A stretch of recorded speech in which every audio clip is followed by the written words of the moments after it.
इस बार दांव खेलने में भारत अमेरिका से भी एक कदम आगे चल रहा है। हम ऐसा इसलिए बोल पा रहे हैं क्योंकि अमेरिका भारत और रूस को पूरी तरह से अलग कर देना चाहता है। और यही कारण है कि जब भारत के राष्ट्रीय सुरक्षा सलाहकार अजीत डोभाल जी जैसे ही रूस गए, वैसे ही अब खबर आ रही है कि अमेरिका ने 25% की और एडिशनल टैरिफ भारत पर बढ़ा दिया है और टोटल भारत पर लगाई गई अमेरिकी टैरिफ 50% हो गई है। लेकिन भारत इसी बीच दांव चल रहा है और उसी दांव को चलने में भारत मोहरा बना रहा है नाइजीरिया को, जो कि भारत के लिए पश्चिमी अफ्रीका का एक बहुत ही महत्वपूर्ण देश है। और खबर में यह भी है कि सितंबर महीने के आखिरी आईओसी यानी कि इंडियन ऑयल कॉरपोरेशन ने नाइजीरिया से अपने लिए क्रूड ऑयल परचेज कर लिया है। हालांकि इसका मतलब यह नहीं है कि भारत ने रूस से तेल लेना बंद कर दिया है, बल्कि असली खेल तो यहीं पर खेला जा रहा है दोस्तों। अब आपको लगेगा कि आखिरकार इसमें कौन सी बहुत बड़ी बात है, तो इसमें वह बात छिपी है जिस पर किसी की भी नजर आसानी से नहीं जाती है। फिलहाल उन्हीं बातों को हम आपको इस वीडियो में समझाने वाले हैं, लेकिन आगे बढ़ने से पहले इस वीडियो को एक लाइक करके चैनल को सब्सक्राइब जरूर कर लीजिएगा। दोस्तों, देखा जाए तो अमेरिका ने भारत के खिलाफ अपना एक और स्टेप आगे बढ़ा दिया है, क्योंकि आज से ही जहां 25% की टैरिफ भारत पर अप्लाई होना शुरू हुई, वहीं अमेरिकी ट्रंप ने गुस्से में आकर 25% और एडिशनल टैरिफ लगाने का ऐलान कर दिया है, जो कि इसी अगस्त के अंत तक वह भी लागू हो जाएगा। यानी अभी तक तो भारत के जो सामान अमेरिका में भेजे जाते थे वह 25% ही महंगे होने वाले थे, लेकिन अब वह अमेरिकी मार्केट में 50% महंगे बिकेंगे। लेकिन भारत को भी बात मालूम है कि हर एक चाल हमें सोच समझकर चलना है, क्योंकि ना तो हमें अमेरिका से हमेशा के लिए अपने रिलेशन को तोड़ना है और ना ही दुनिया को दिखाते हुए रूस के इतने भी करीब चले जाना है कि अमेरिका खुद नाता तोड़ दे। इसलिए भारत अब पावर इनबैलेंसिंग का गेम खेल रहा है, जिसके साथ हमारी गहरी दोस्ती है वह तो बनी रहेगी और जो दुश्मनी करने चला है वह भी घुल मिलकर दोस्त ही बना रह जाएगा। अब यह कैसे हो रहा है, इसे समझने के लिए आप हमारी बातों पर ध्यान दीजिएगा। दोस्तों, भारत पर जो इतनी ज्यादा टैरिफ लग रही है वो अमेरिका के द्वारा किसी भी देश पर लगाई गई one of the highest tariff है।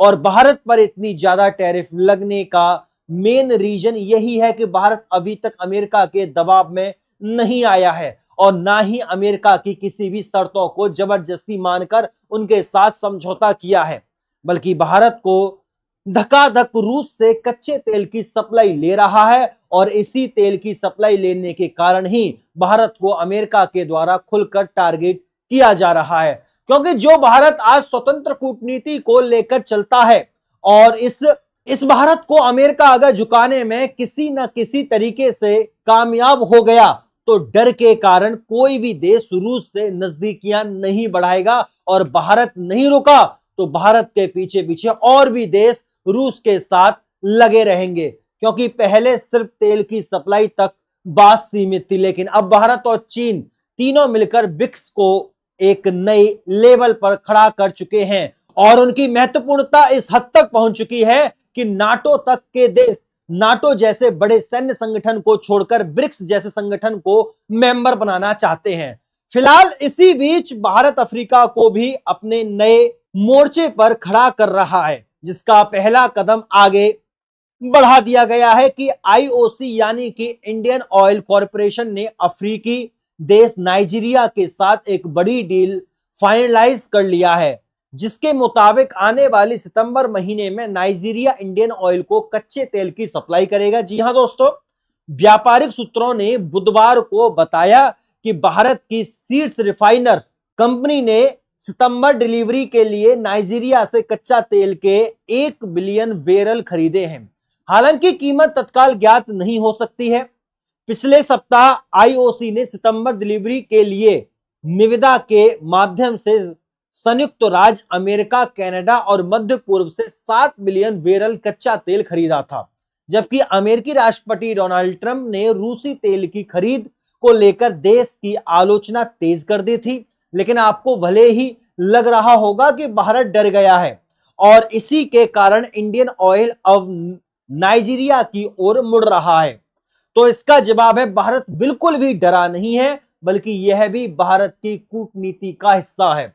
बल्कि रिपोर्ट तो साफ बयां कर रही है कि रूस से धकाधक तेल की सप्लाई भारत आ रही है और भारत के अलग अलग बंदरगाहों पर रूसी तेल डिलीवरी किया जा रहा है। दोस्तों, जहां हाल ही में मिलियंस ऑफ बैरल कच्चे तेल पिछले दिनों ही भारत में डिलीवर किए गए और ट्रंप कितनी भी धमकियां क्यों ना दे रहे हों, उनकी धमकियों को हवा में उड़ते हुए भारत के एनएसए डोभाल जी रूस पहुंचकर कई सारी डील फाइनलाइज कर रहे हैं, जिसमें न सिर्फ S-400 डिफेंस सिस्टम को लेकर बातें आगे बढ़ाई जा रही हैं, बल्कि सुखोई 57 जैसे फाइटर जेट खरीदने की भी बातचीत आगे बढ़ने की खबर आ रही है।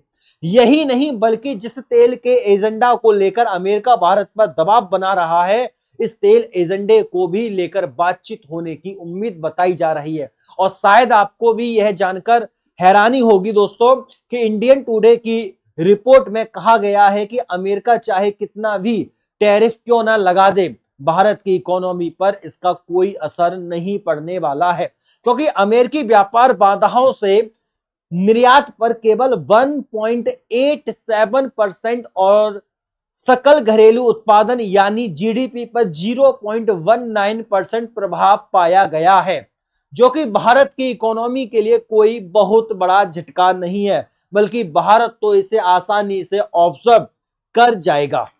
इसके अलावा जब नाइजीरिया से तेल लेने की बात हो रही है, तो मैं आपको यह बता देता हूं कि नाइजीरिया भारत के लिए कोई नया देश नहीं है, बल्कि ऑलरेडी भारत और नाइजीरिया के बीच में एक बहुत ही बढ़िया डिप्लोमेटिक और व्यापारिक रिलेशन स्टैब्लिश हैं। और 2021-2022 में भारत और नाइजीरिया के बीच कुल व्यापार लगभग 14.95 अरब डॉलर तक पहुंच गया था, जिसमें भारत ने 4.66 अरब डॉलर का सामान नाइजीरिया को निर्यात किया था। तो वही भारत ने 10.29 अरब डॉलर का आयात किया, जिसमें सबसे बड़ा हिस्सा कच्चे तेल का था। हालांकि जब भारत और रूस की नजदीकी कुछ ज्यादा ही पड़ने लगी, तो 2023-24 में यह व्यापार घटकर सिर्फ 7.89 अरब डॉलर रह गया और भारत का निर्यात गिरकर 3.66 अरब डॉलर हो गया।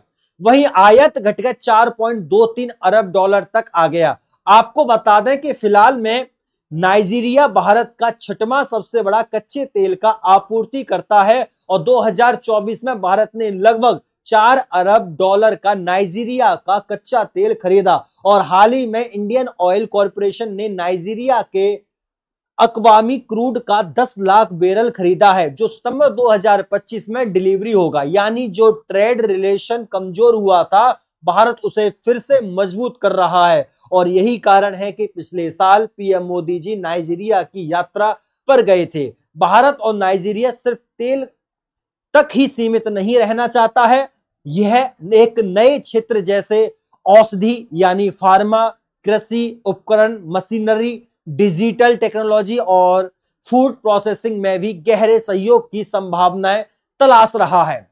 मार्च 2025 में दोनों देश के बीच नई व्यापार रणनीति पर बातचीत हुई, जिसमें व्यापार को 20 अरब डॉलर तक पहुंचाने का लक्ष्य रखा गया है। आपको बता दें कि नाइजीरिया अफ्रीका की सबसे बड़ी अर्थव्यवस्था है।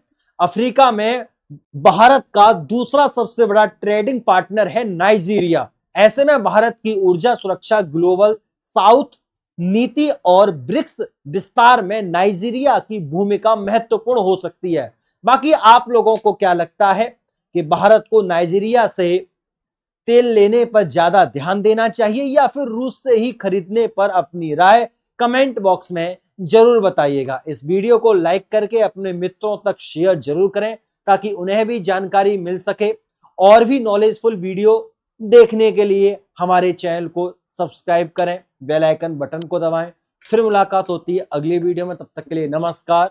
मैं गौरव तेवतिया और आप लोग देख रहे थे टीटीआई स्टडी। जय हिंद, जय भारत, वंदे मातरम।